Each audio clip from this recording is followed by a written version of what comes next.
This video will deviate a bit from my previous videos I've done of different watches. Usually I do a lot of B-roll and then I record the voiceover and then I edit it all together, but they take a lot of my time.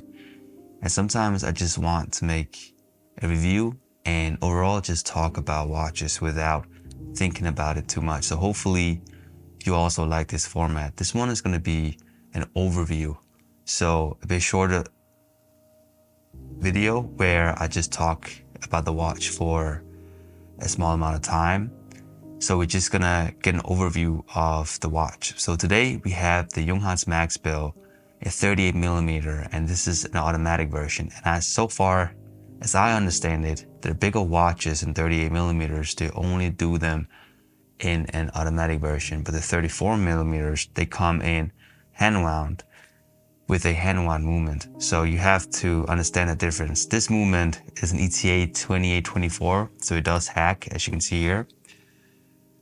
And it's an all dial, so it's no date, which is how I prefer my dress watches, and has a plexiglass and not a sapphire, but it is highly domed, and plexiglass does have the proponent of being smudge free, which is nice. For a dress watch, the problem is it scratches a lot easier, and they put in a special coating, meaning that if it does get scratches, you actually cannot buff it out, which is kind of a con for me. I would like to buff the scratches out with some polywatch if it did get scratched. Otherwise, all dial is designed from the design language called Bauhaus, which originated from Germany in the 60s, actually a little bit before that.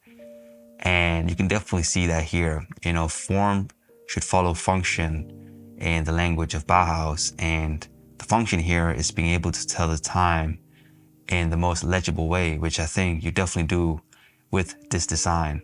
And it's designed by I believe he was an architect or just a designer called Maxwell. He did a clock with the Arabian numerals with this very unique four, as you can see. I think they're calling it a reverse chair.